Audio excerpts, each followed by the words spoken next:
Hi, everyone, and welcome back to OTTB on Tap. I'm Niamh, and I'm flying solo this week. Today, we're sitting down with Madison Barnett, a versatile hunter jumper and event rider based in Pennsylvania, and the professional behind MB Equine. Madison is an active USEA competitor who's campaigned thoroughbreds at recognized horse trials across mid-Atlantic, including Fair Hill, Morven Park, Seneca Valley, and Maryland International, gaining experience through the training level with her horses like Surprise Twist. Alongside eventing, she's built a strong hunter jumper resume with top finishes at the Thoroughbred Makeover aboard horses like Coming Back.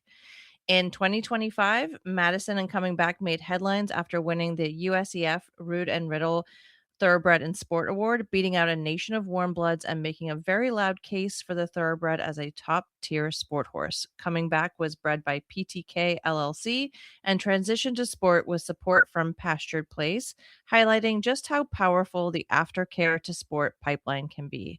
We're also joined by one of Madison's standout riders, Caden Nolt, a driven and well rounded junior competitor, partnered with his thoroughbred gelding, Geo Lemon. Caden has earned championships and top placings in the Hunter Ring at venues like the Triangle Show Series and World Equestrian Center, and was recently named the USEF Thoroughbred Horse of the Year. But his experience goes well beyond the hunters. He's built a solid foundation in eventing, including riding with William Fox Pitt, and that cross discipline background shows in the way he rides. Known for his infectious sense of humor and a work ethic well beyond his years, Caden represents the next generation of riders, proving just how far OTTBs can go. Thank you so much for both being here today.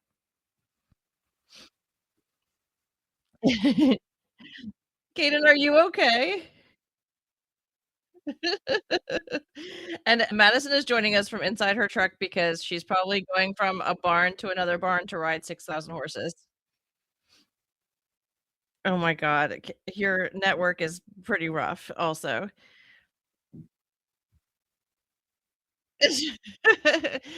So, this is our first real hunter jumper focused episode, and I can't think of a better way to do it with two people who are very publicly flying the thoroughbred flag very high.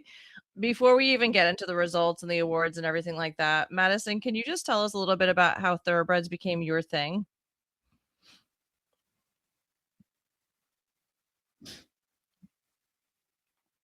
Yeah, I grew up on thoroughbreds. That was my whole life. I had a little thoroughbred in my backyard as a kid and got stuck, right? Like I fell in love. It's been everything I've ever known.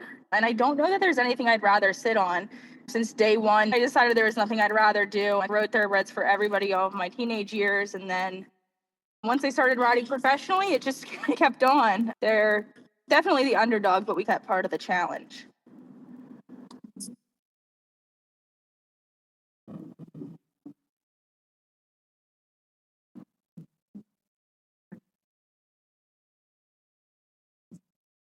It's so underrated because I got a lot of horses that won't go forward, and the thoroughbreds have always been the first ones to try for me.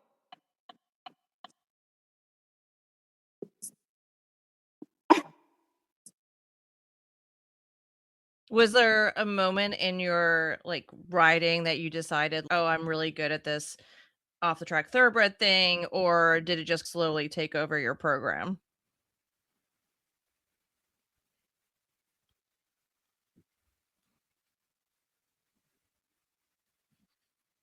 I decided pretty early on I really liked like the forward, and I really liked the fact that they were so willing and would always try for me. We joked all the time that I would fall in love with anything that would go when I kicked it and stop when I pulled on it. And honestly, the thoroughbreds have fit that to a T. It's so underrated because I got a lot of horses that won't go forward, and the thoroughbreds have always been the first ones to try for me.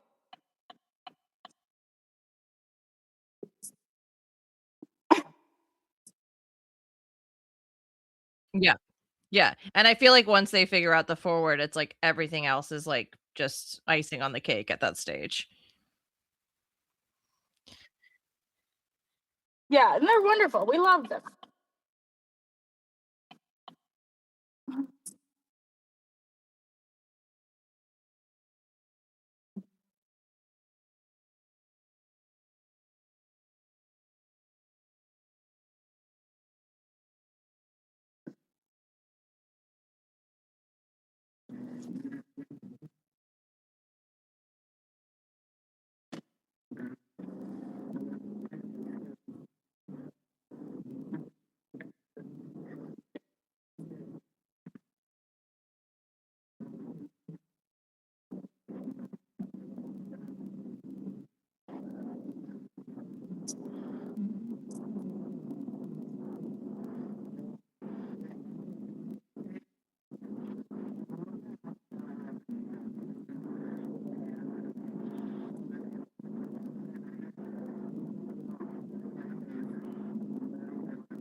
Caden, same question for you. Did you start like riding thoroughbreds, or how did you get into the world of I started on a pony that we did all the little pony hunter stuff with at local shows. I took it to one of the brass rings at Devon, and it was fun on that. And then when I outgrew that, I got leased like this thoroughbred cross thing, and then that one got sold. So then the barn I was at were looking for horses for me, and they found Gio, and they told me he would be a really good fit for me. And then I went and tried him and fell in love with him, and then I got into the thoroughbreds. What was it specifically about him that stood out to you? I thought when I first saw him, I knew going into it that he only had one eye, and I wasn't sure how I was gonna feel about that. But then I got on. He felt great. Felt like a normal horse. Couldn't barely tell he only had one eye. And then going to the jumps, he was just going straight to them. Didn't think twice about them. Would jump anything I point him at. Yeah, I love that. Madison, back to you. What was your first experience retraining a thoroughbred, like straight off the track, and what did it teach you?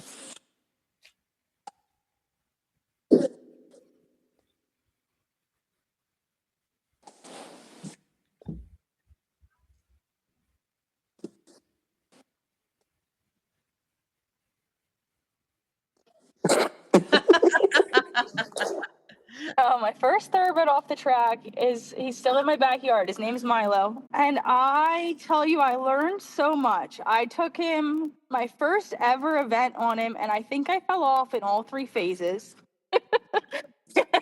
He jumped out the dressage ring. He dumped me in stadium, and he dumped me again cross country. And that is when I knew this was the sport and the breed for me. That's when I knew. That was what sealed it. No, I mean, I learned so much. And I think the thoroughbreds really enforce the horsemanship side of things because they are athletes from the day they're born. Especially the off the track thoroughbreds, right? They're handled professionally, and they're born to be athletic from day one. So I think it increases our standard of care a little bit to think about the whole horse. And I think that's the biggest lesson I learned from that horse. He'd do anything for me, but I did anything for him. And I think that's the important part of the thoroughbreds is you get what you put into it.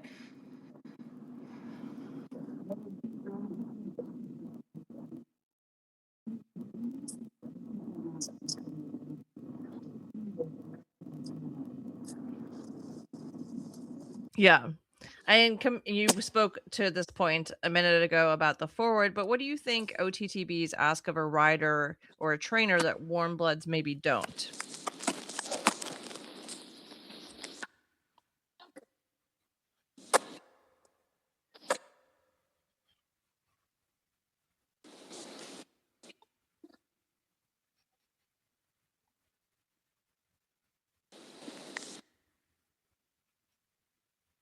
Mm-hmm.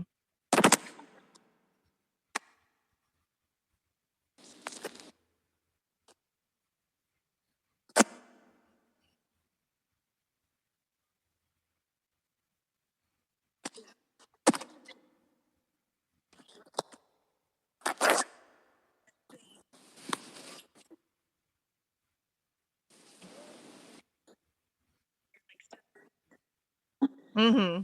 I think a few things. I think there is the pipeline of the off the track thoroughbreds is a little different than the warmbloods in the sense that our off the track thoroughbreds at 2 years old are are further along than a lot of warmbloods at 5 in different ways, right? So we get these horses off the track and they have their jobs down. They stand to be bathed, they stand to be clipped, they load on the trailer.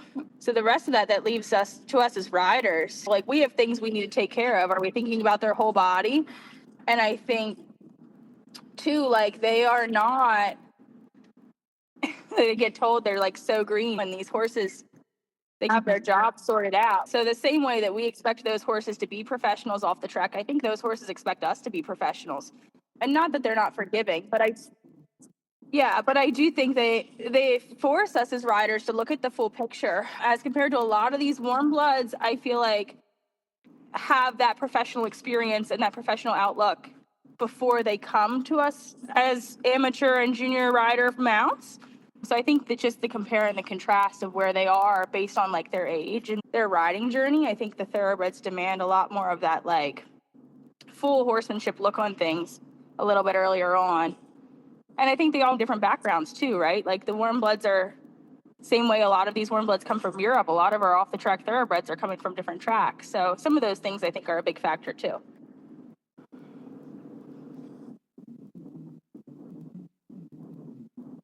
I've never heard anybody really put it that way, and I think that's a great way to you think about what they're bringing to the table already and their expectations of what they want out of the next person that's going to be sitting on their back. And they're like, "No, you can't just phone it in." No.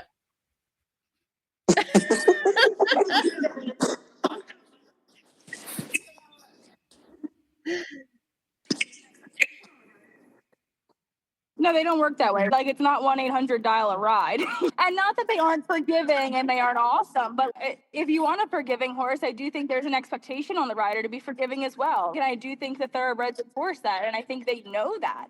Again, the way that they're handled and expected to act as athletes from yearlings to 2-year-olds, I think that's a little bit, I think their brains tick faster than the warm bloods, so I think we got to think a little bit faster than we can ride sometimes with those thoroughbreds.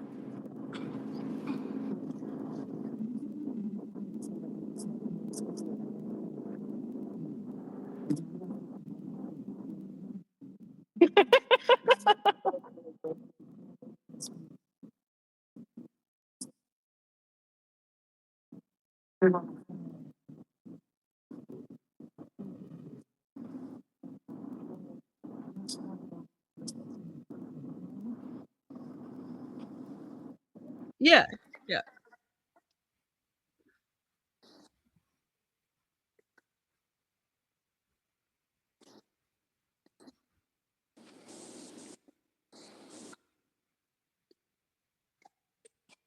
Mhm. Mhm. Yeah. Yeah. And I feel like most people that fall in love with thoroughbreds, if they ever go back to warm bloods, they're like, "Where's the on switch? How do I turn it on? How do I get it to not have that delayed response?" To me, I'm a photographer, right? So it reminds me of when you're shooting film versus analog versus like digital, and you're like, there's the delayed response, and it's so disappointing. I don't know. I experienced that a little bit with my warm blood babies, is the difference between the two.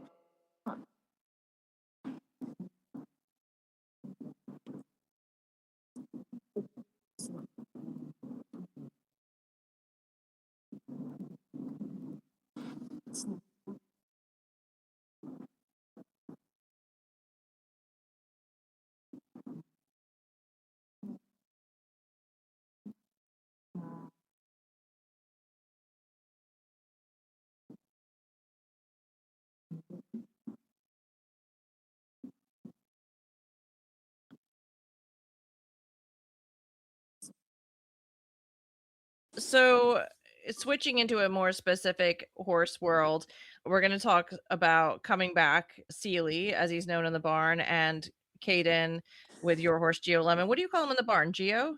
Yeah, just Geo. And I'm going to post the Equibase information about both of these horses and their pedigrees. They both have beautiful pedigrees. But for you, Madison, what does working with horses like coming back shape the way you build horses now? He's such a standout dude. It sets the bar a little higher, right? He's one of those horses that every time you put a leg across his back, that bar gets higher. And he's been, I shouldn't say he's easy because I don't think any good horse is easy, but he has been such a partner that there's going to be really hard to find another one of them. That horse has done everything I've asked of him.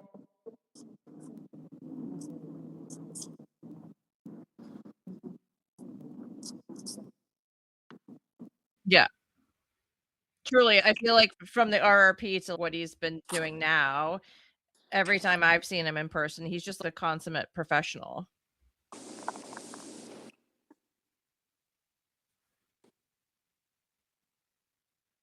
He's such a professional. He's ready to horse show. He'll walk in the ring for you anytime with anybody on his back. He jumps the jump no matter what. It can be pouring, it can be snowing, the wind can be blowing. The horse just does his job, right? And it's hard to find a horse that you feel like gets it. And I do think that he gets it and he understands the expectation and the pressure that's on him. And it's hard. It is hard to find a horse, and it's hard to compare him to a horse that has as much try as he does.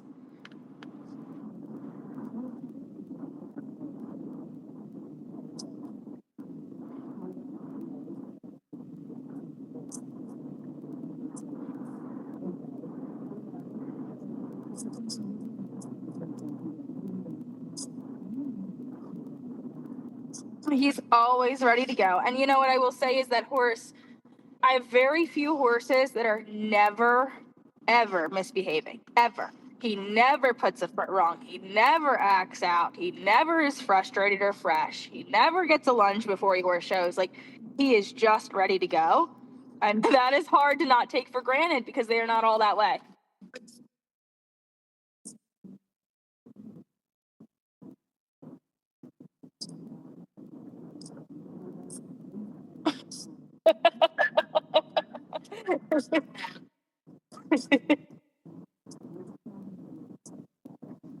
Yeah.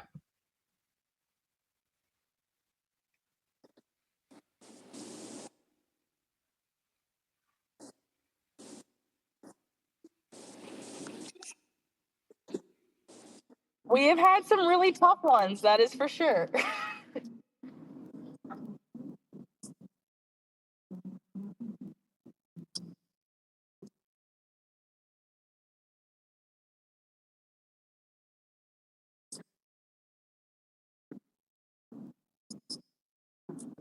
Yeah.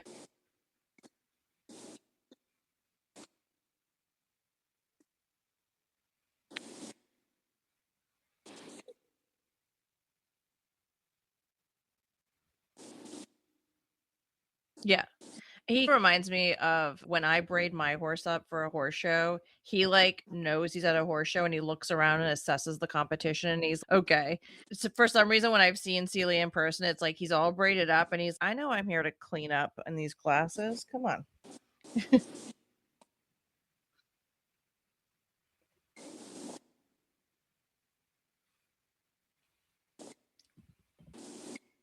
Yeah.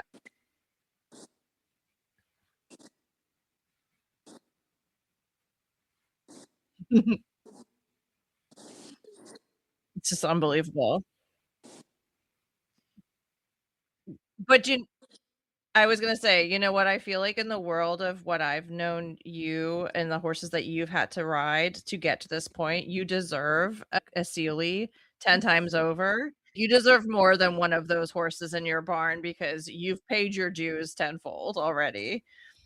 Yeah, and I feel like that's the way it works, right? You do pay your dues with thoroughbreds where you might get a quirky one or a hot one or whatever, but for all of those, you might have that one that you know you can swing a leg over and just go for a nice ride and not have to worry about much. And that's also really nice. It keeps you going for sure.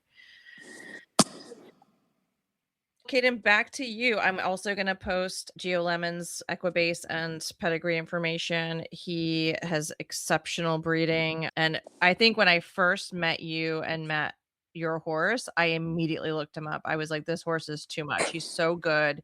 He's so lovely. And I not only photographed you at the Fairhill Thoroughbred show, but I also photographed you at the William Fox Pit Clinic. So I got to see him dibble dabble in different sports, but when you met him and started riding a thoroughbred, what was the most surprising thing for you as a junior? How willing he was to go and do just about anything. Yeah. Had you come off riding a lot of warmbloods, or and you said you were riding a pony at the time? I came off of riding like ponies and stuff. Yeah. But you're quite tall now, no? Yeah, I am like just about 6 feet tall, Yeah. so it makes it hard to ride a smaller thoroughbred. But we make do. Yeah. And how tall is he? He's 15.3 Oh my and maybe a half, I think is what he's It's measured as. what I consider perfect size. And so to follow up that, do you feel like riding off the track thoroughbreds has made you a better rider overall? I do. I think it makes you like have to think a lot faster than you do on most other things, like the ponies and stuff. They are more unpredictable, I think, than most others, and it's more of a challenging ride, I would say, almost. Yeah. But I do think it helps me ride other horses. Yeah. Yeah. And you mentioned that when you went to try Geo Lemon that he already was missing an eye. He had an eye enucleated. Do you know the story behind that? Did he race with one eye? Because I know a lot of horses do. He was kicked in the head as a yearling, I think it was, and went blind in the eye then. So they just decided to take it out. They actually kept it in and raced him with him blind in the eye. Okay.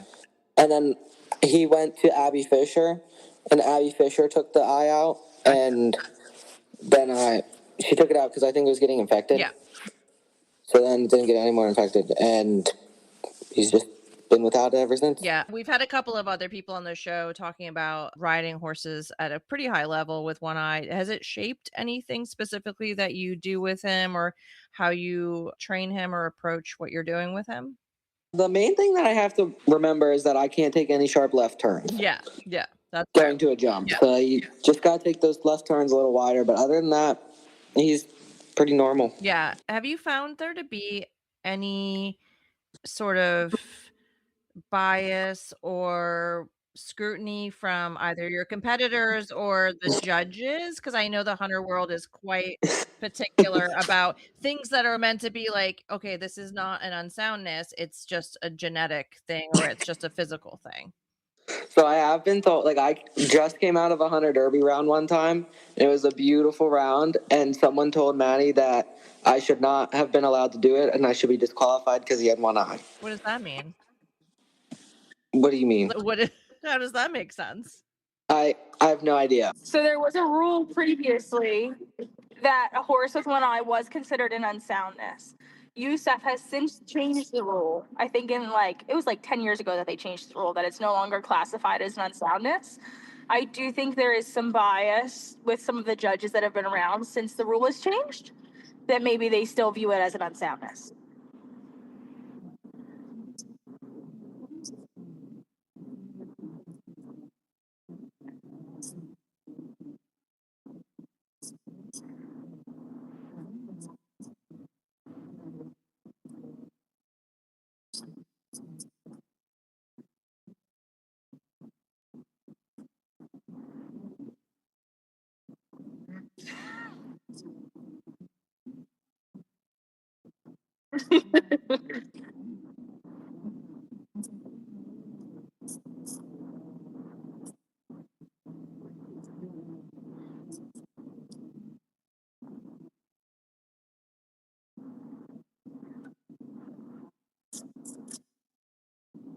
Which is so silly.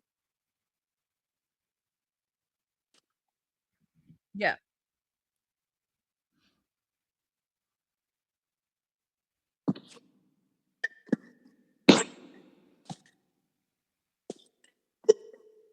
Yeah. Because here's the thing, and having seen this horse go in front of me a lot, and it has somebody who has a very sharp eye for quote unquote unsoundness, there is nothing about the way that horse goes, carries himself, goes to the jumps, does anything that like would ever even draw your eye to him to even look for anything. And so to me, it feels very criminal. That's even a consideration where it's right off the bat, that's -3 points. I hate that. I hate that. And I know there's a bias against or a thing with roaring, right? Which is really not doesn't affect the horse. Emily had a horse that she competed up through advanced that roared like a freight train. But yeah, that sucks. It's come on, guys. Yeah. Okay, Caden, you've done hunters, eventing, and you rode with William Fox Pitt. What do you think eventing has done for you as a hunter rider? I think it is like benefits to the hunter derbies and stuff where the jumps are a little bigger fill and a little scarier fill, because the jumps out in the cross country field, those things don't move. You might come across a big log. I've had hunter derbies already where there's a log in the ring. Yeah. And I think it just helps make you more game to the derby fences and helps me in the handier rounds to be a little tighter. Yeah, and I think there's a shifting trend that I don't know really anything about hunters, but I think there's a real shifting trend to horses that are moving a little bit more forward, a little bit more fluid, and taking their riders to the jumps. Would you say that's correct? Yeah, I would say they've been rewarding some more forward horses now instead of the slow, Yeah. big jump. Yeah. Yeah. And Maddie, how do you feel like the cross training in your program has helped your horses? I think it's definitely made them braver. I think as a rider and like developing the young horses through both things, I've found some pretty big perks to the conditioning aspect of the eventing. I think a lot of our hunters benefit. Like, it's not uncommon for Caden and I to go gallop our hunters the week before we go away for a little bit to show. So that's been a big asset. Conditioning on the grass has been a big asset. I also find like we both ride our hunters with event trainers to jump school during the week. And we have found some pretty big success with that just in the exercises that are given and the expectation of the horse. And I feel like the cross training has helped keep their brains active. It's super easy for our hunters to get bored going outside line, diagonal line. So I think the cross training has really helped kept their brains moving, which again, I do think the thoroughbreds appreciate. I think it not feeling monotonous to them every day has been a big asset to the program.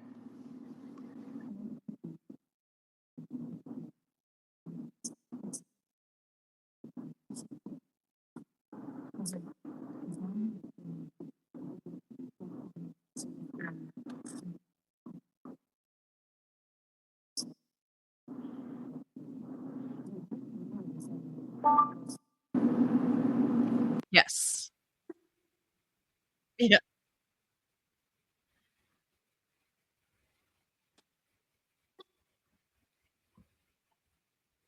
Yes.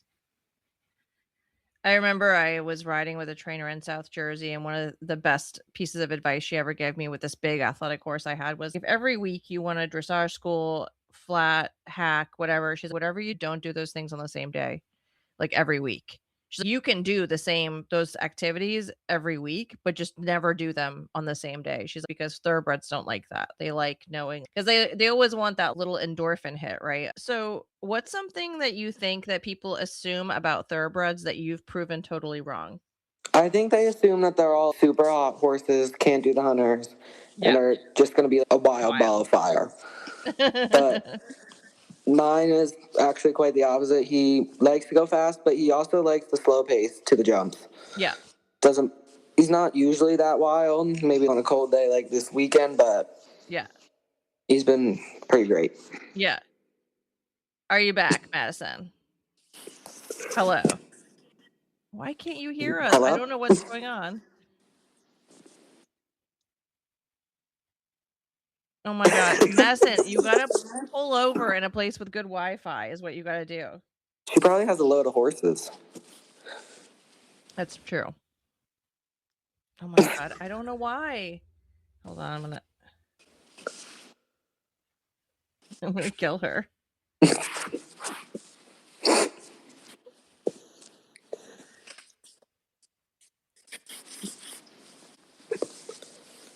Yeah, she needs Wi-Fi. It's not like I didn't tell her you need to be in a quiet place for an hour with a good Wi-Fi connection. These were established parameters before we started this. It wouldn't be the first time someone's done it from the car, though, for sure. Let's see. Is she going to leave? Is she going to come back? I don't know. All right. I'm going to continue to ask you questions, Caden. Okay. You and Gio Lemon got named USEF Thoroughbred Horse of the Year. What was that like? It was unexpected. I was not expecting to get that. I felt great getting that as a junior rider because you don't see many juniors out on thoroughbreds. Yeah. Or even really amateurs. It's usually just the professionals who are in the division. All year I've been showing against them. It's been a little harder because they have more years on the show ring than I do. Yeah. But it just felt really great to do that against all those professionals. Yeah. In the world that you're in, I think that sets this huge precedent of like, listen, we can get it done on a thoroughbred. This is so cool. You know, Yeah. and I'm sure there's something really satisfying about winning above a sea of warmbloods where it's, listen, I feel like the conversation has always been, you need this big, soft moving, slow moving warmblood to be able to get these high awards. And it's just really cool to see a thoroughbred do it. Not to mention a thoroughbred with one eye, which like, who cares? But also you're like, look, I did it. That's really cool. Was your mom super excited? She was, yeah. Oh, that's really sweet. Okay, so Madison, asking you a similar question. It was a huge year for you with coming back Sealy and the USEF and Riddle Thoroughbred in Sport and champion 3-foot green hunters in Zone 2. What did that mean to you?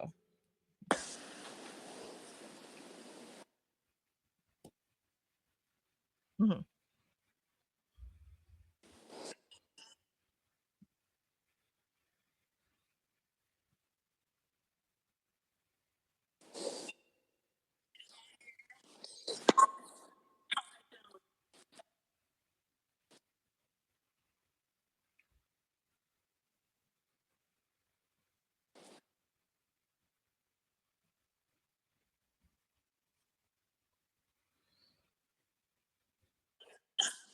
It's definitely like my biggest accomplishment with him to date, right? So that was super exciting.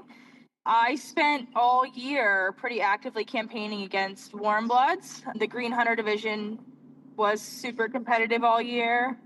It had its highs and lows, but to have a partner like that that just keeps coming out and keeps fighting every weekend, no matter what happens, is super special. And it's super special to know that, like, that exists. He's the first horse I've had stay in the program long enough to have 2 big years. So that was super exciting.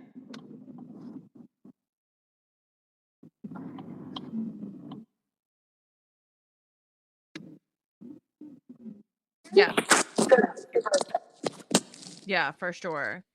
Getting into your trainer student dynamic, how long have you guys been working together? I don't know. 3 years, 4 years?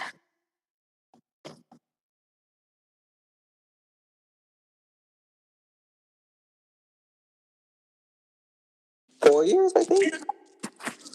I think it's 4 years. So, Madison, what do you look for in a junior rider that you want to invest your time in?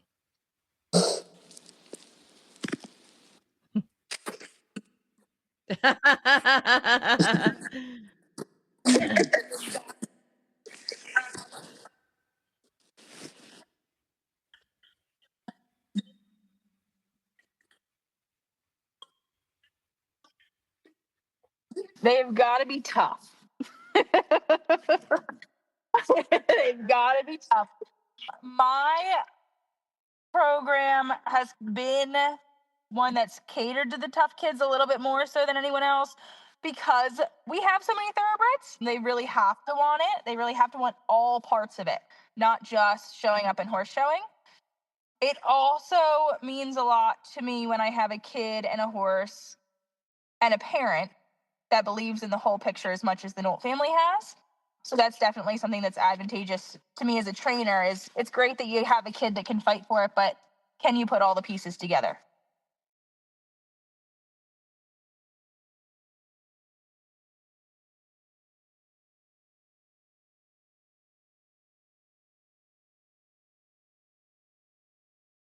Yeah. Yeah, we talk a lot about that was like the moral of our story this weekend, right? Like we were horse showing and it was like 5 degrees out, and I was like, y'all got to find a way. It doesn't have to be the way you thought it was going to be, but you are going to have to find a way through. And that's a big part of what's made Caden as successful as he's been, is there is good days and there's bad days. And I know that kid's going to put a leg over the horse and he's going to go find a way, whether I have my heart in my stomach or not.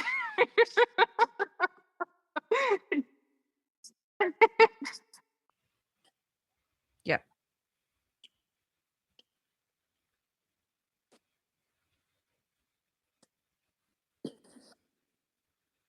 Yeah. Yeah, that's a great point. And Caden, what's something that Madison has taught you that's stuck with you more than any ribbon? I'm trying to think of more so just even on the bad days to just hold on and get through it. There's not much that on those bad days that you can do. You just got to hold on and get through that part, and then a better day should come.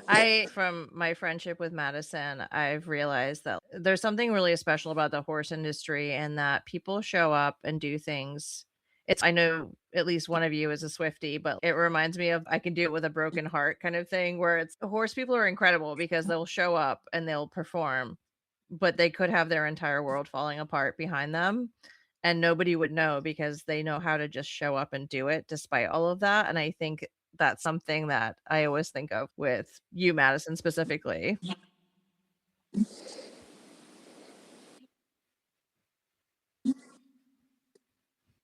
Yeah.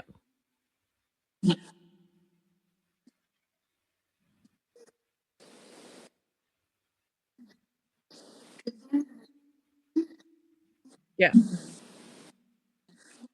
Yeah.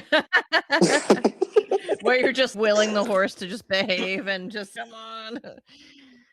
Okay, so this is a question for both of you, but what's the funniest or most chaotic OTTB moment you've had together? I feel barmaid is going to come up in this conversation.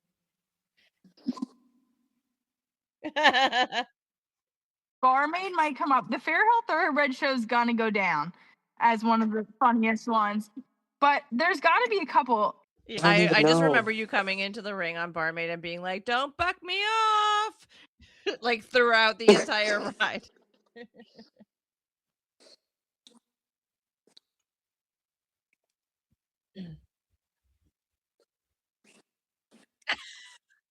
Yeah, barmaid is one of a kind. One of a kind.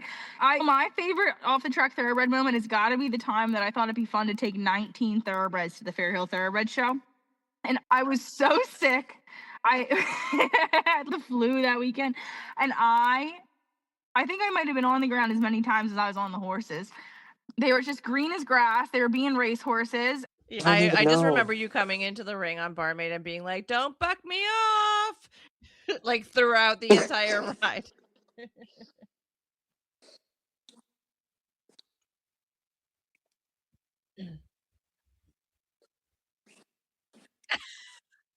Yeah, that was terrible.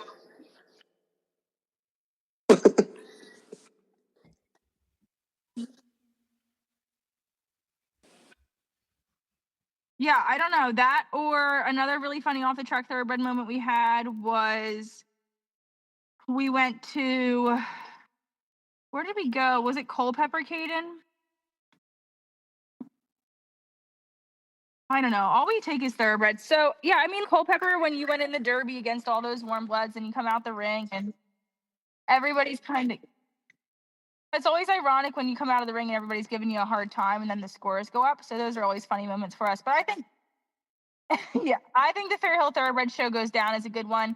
Another really memorable one we had this year was Caden did the Glen Eyre Derby with Gio in the dark and outside in the dark, and we're sitting there and I'm talking to him and I'm like, "Are you sure you want to do this?" And he's, "Yeah." And I was like, "Are you sure this horse is gonna jump us in the dark?" I know. And Caden told me, he said, "I think I can do it." And he went in there and put down, what did you put down? An 86?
If you're saying, "Are you sure you want to do it, Maddie?" That's really bad.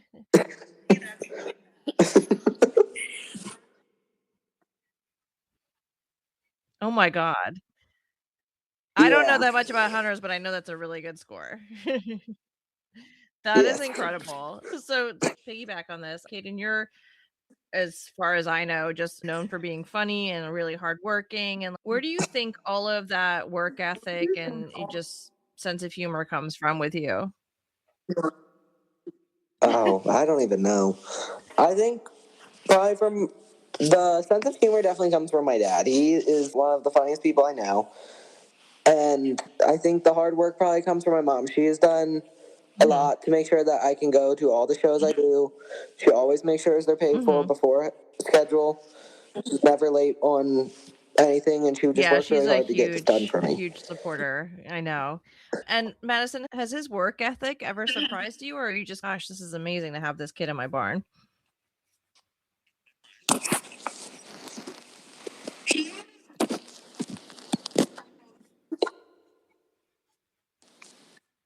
Is amazing. I don't know that it's surprised me as much as there's times that it's taken for granted, because I feel like I've never felt surprised for it, but I've always been, when he's not there, I definitely struggle. Caden's so humble about how hard he works to help everyone pull things off that you almost don't even realize Yeah. until he's not there, which I think is something that really speaks to his character. And I think it's something that'll help take him really far. I also think that some of the hard work that's been instilled in Caden has been because he's had to. And I think Gio has helped teach him that. But I also think the way that he has gone above and beyond with every horse he's had besides Gio has also helped teach him that.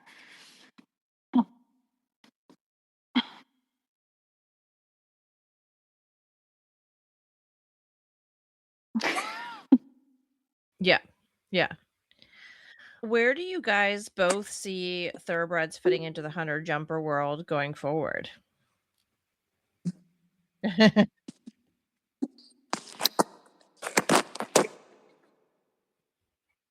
Well, we're excited for the Upperville Derby this year. We think that's going to be a big turning point for kind of the thoroughbreds in the hunter world. I would be really curious to see some thoroughbreds do some 3-6 hunters. I think that's been a missing spot for thoroughbreds for a long time. Yes. Yeah.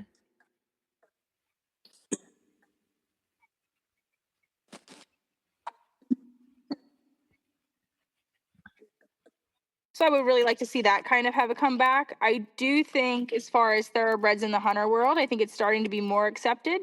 I think we live in a really awesome area with a lot of really awesome thoroughbred people that are all working towards the same goal. So I'm excited to see that end of it. The jumpers, I'm not sure. I'm not super involved in the jumper side of things. I'd like to be more involved, but I see a similar trend with the Take Two finals and the tip championships. And I think those two things have really helped promote us a little bit as well.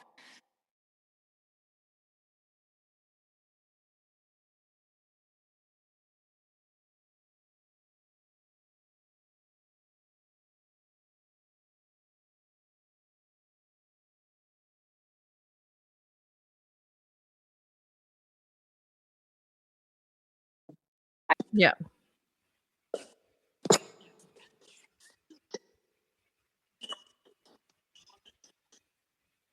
Yeah. What do you think needs to change for off the track thoroughbreds to be taken even more seriously? I know a lot of people talk about we need more thoroughbred specific classes or more thoroughbred specific shows and things like that, but what would you love to see happen?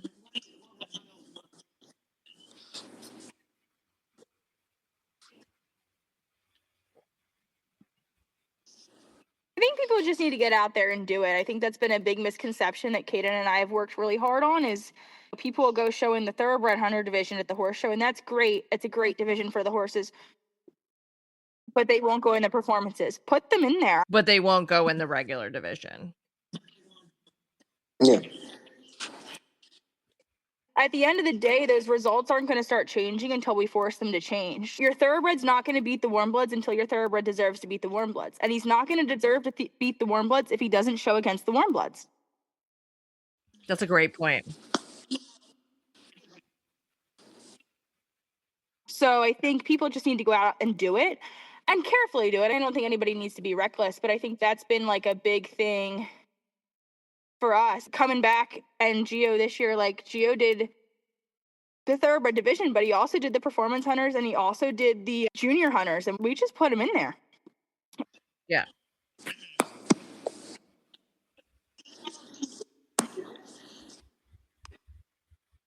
And I know you guys walk into the ring like, we belong here. You're not walking in there being like, our horses aren't prepared, this isn't suitable. I know that you guys do so much to make sure that like they are of equal quality to anybody else that's entered. And so I think that's the other important thing, right? Is walk in there like you deserve a seat at the table, right?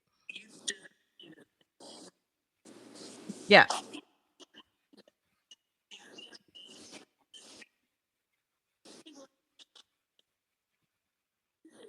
Yeah, it does have to be good enough. That's the other thing. Is like we talk about how people have their thoroughbreds in the thoroughbred division, but I do think, and I don't disagree, that it's judged a little bit differently. It's supposed to reward and promote the thoroughbred breed, right? So what you're looking for in a thoroughbred is sometimes different than what you're looking for in a 3-6 green hunter. Again, though, we aren't going to see those results change and the judging to help reward the thoroughbreds until we find the thoroughbreds to do it and we start putting them in there and letting them have a crack at it. Yeah.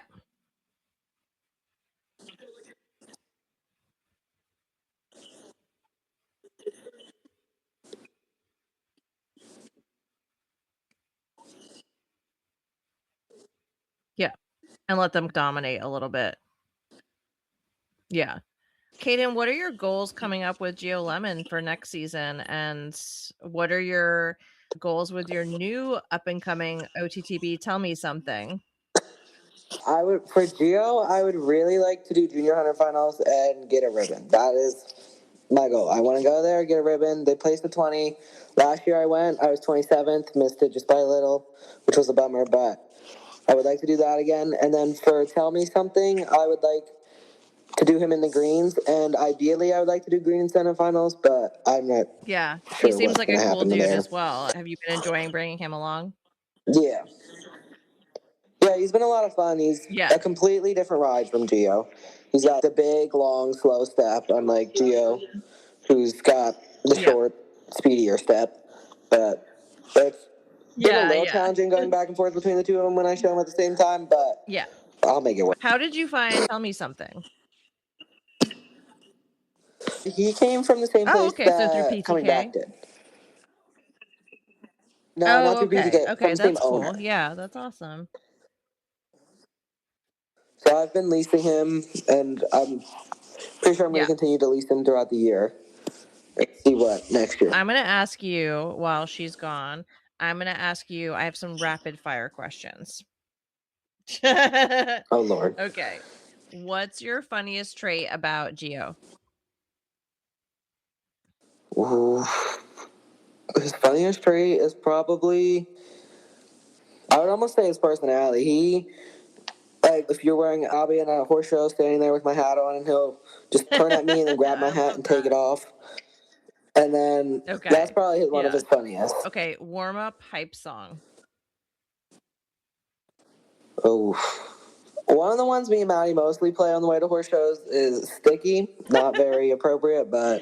Okay, one word to describe an OTTB.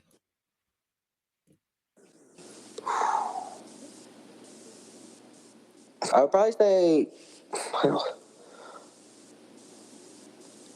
Different? Different? I like it. One thing OTTBs are unfairly judged for. Oh, unfairly judged for their personalities, I feel like, because most of the time people judge them saying, just by the looks of them, that they're going to be wild and not. Gio's favorite snack. Good. Really? Salt and vinegar chips. Oh, that's so funny. Yep. Your dream show venue.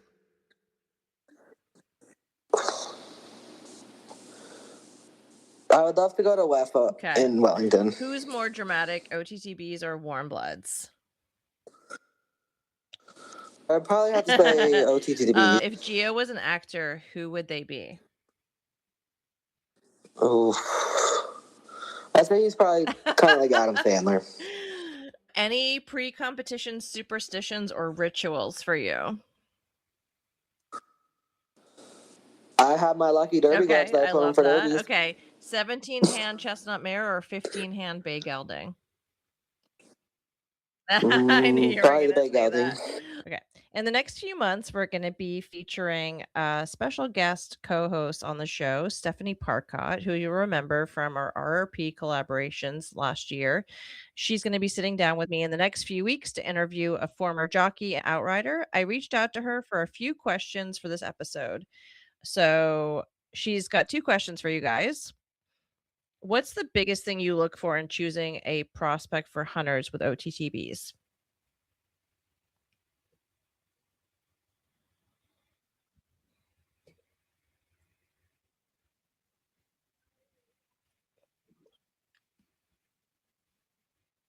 Personally, I look for a horse that's pretty unflappable. That's step 1. And then step 2 for me is I prefer a smaller horse. So anything like under 16 2 hands with a short neck and a short back, just because that's my favorite type to ride. Other than that, I'm not too picky.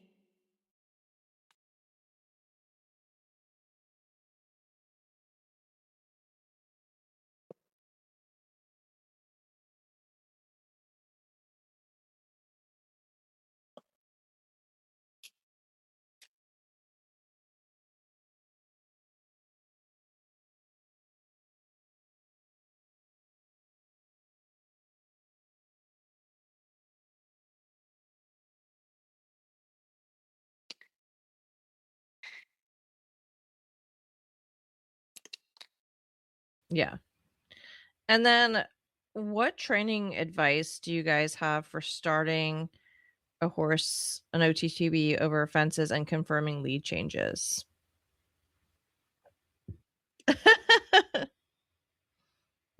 They have lead changes, right? Like we all know that they're taught lead changes, but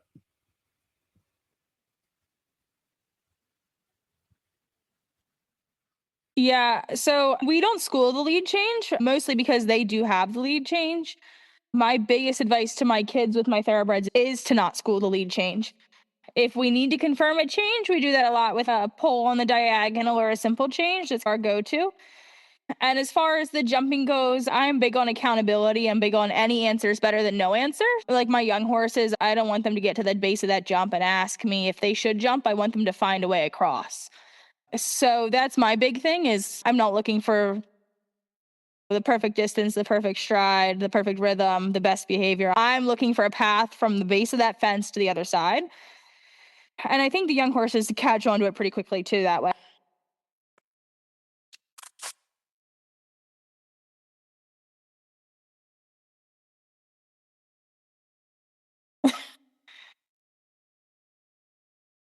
yeah, the willingness. Yeah. I always love how horses will learn from their mistakes. And so if they come around and they kind of clobber through a jump, I love to see what they do next. Okay, so a couple of closeout questions for you guys. If somebody's listening and they're on the fence about a thoroughbred for the hunters, what would you tell them? Go for it, but you gotta give it a year. That's what I tell everybody. You gotta give it a year.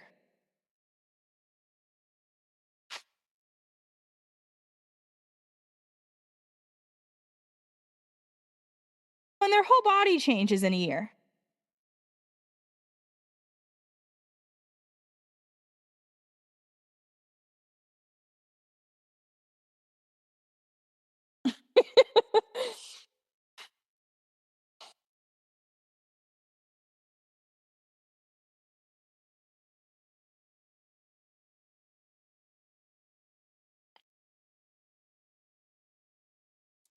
I mean, I think it's a privilege for sure. I think it's something special to be a part of a horse that has been there and done that and knows what it means to have a job. But I also think it's fun to watch their personalities change and watch them come out of their shell in their second career, because it is so different than their first time around.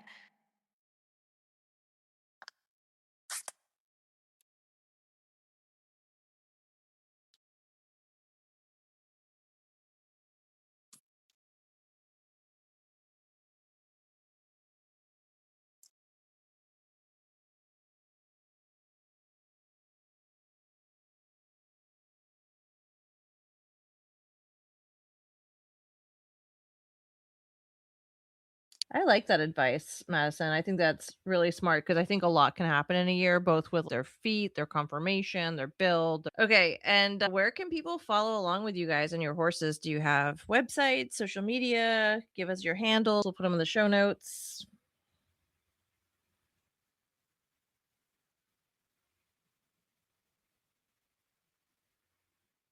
I have a Facebook and an Instagram, both under my name. I don't have anything for the business yet, but that's probably the best way to find me is Instagram or Facebook.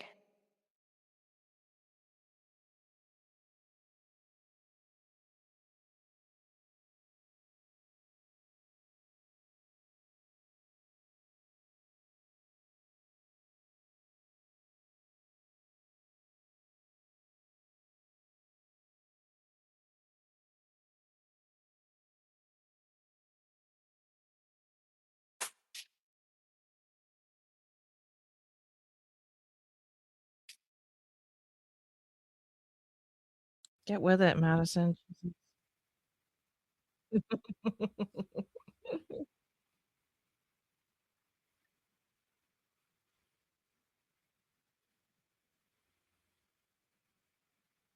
Okay, awesome. You guys, I'm sorry. This was such a bumpy ride. It's not usually this bad, but I actually think my computer is completely overheating and I don't know what's happening.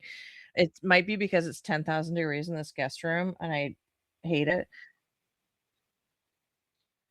Could have been that. I'm really hoping that we got all the answers that we needed to, but I'm so happy that you guys came and joined me today. I know you guys are both so busy, and I really appreciate you sitting down and taking an hour out of your day to do this. You closed a huge gap in our podcast library. Everyone's been begging for hunter riders to be on. And thank you, listeners, for tuning into another episode of OTTB on Tap. If you enjoyed today's episode, we'd love it if you left us a 5-star review on Apple Podcasts, Spotify, or Facebook. And don't forget, if you leave a review, we'll send you some OTTB on Tap stickers as a thank you. You can connect with us on Facebook, TikTok, Instagram, and get in touch with interview suggestions or episode ideas anytime at OTTBontap.com. We always love hearing from you. Cheers.